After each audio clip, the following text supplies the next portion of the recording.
How to get a refund in Foodpanda. Hello everyone. In this video, I will show you how to get a refund in Foodpanda. First, open your Foodpanda application on your mobile device. Then, navigate to the food delivery section. Next, choose any restaurant or bakery from the list.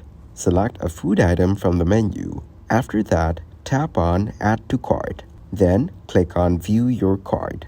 Now tap on Confirm Payment and Address. Select your preferred payment method. Next, tap on Confirm Address. Confirm your location by tapping on the option. Tap on Save and Continue. Proceed by tapping on Place Order. If you wish to cancel your order after it's confirmed, tap on Help from the top right corner. Then select Can I cancel my order and choose your reason. Confirm the cancellation by tapping on Yes.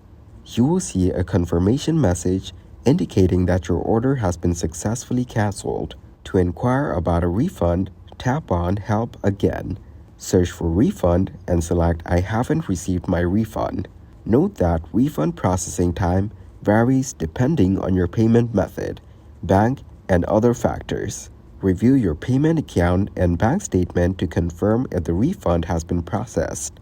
If you still haven't received your refund within the expected period, reach out to support. Provide details such as your order number or transaction ID and the payment method used. Finally, tap on Start a Chat with the support team to initiate contact. Thank you guys for watching this video. Hope you got some value. Make sure to like the video and subscribe to the channel to get notified of new videos. See you in the next one.